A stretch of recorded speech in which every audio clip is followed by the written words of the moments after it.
They have done it before, and they will do it again. It's coming. For those who don't know, let me introduce you to the Kent State Massacre, now interestingly being called the Kent State Shootings, which was the murder of 4 unarmed college students and the wounding of 9 others in 1970 on the Kent State campus in Ohio. Now, for those who are unfamiliar with this, it was a huge, huge deal. Nixon was president.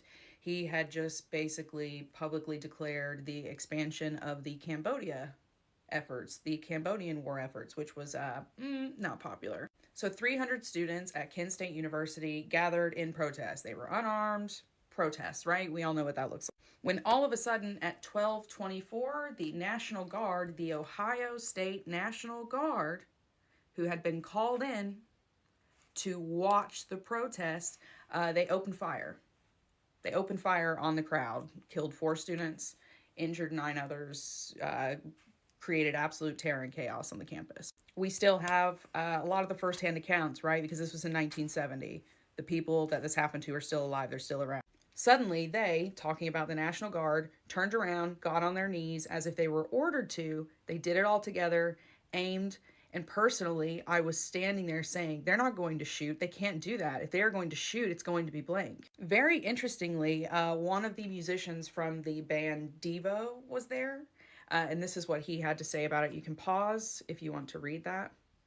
And you can pause here if you would like to read the rest of his witness testimony. Now, spoiler alert, all of the guards got away with it. All of the members of the National Guard got away with it. A few of them were tried with obstructing the civil rights of the students, not even outright murder, but they were all acquitted in a bench trial.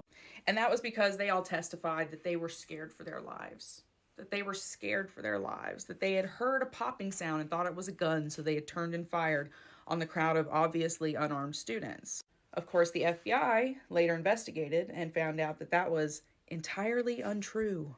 See, right here, a subsequent FBI investigation concluded that the guard was not under fire and that the guardsmen fired the first shots on unarmed civilians expressing their right to protest. So yeah, you don't need to look back to the 1700s, to something that happened in revolutionary Boston. You can literally look back to your aunts, uncles, some of you it'll be your grandparents, maybe even your own mom and dad, and they will remember the Kent State shootings very well because it basically happened yesterday. They've done it before, they'll do it again.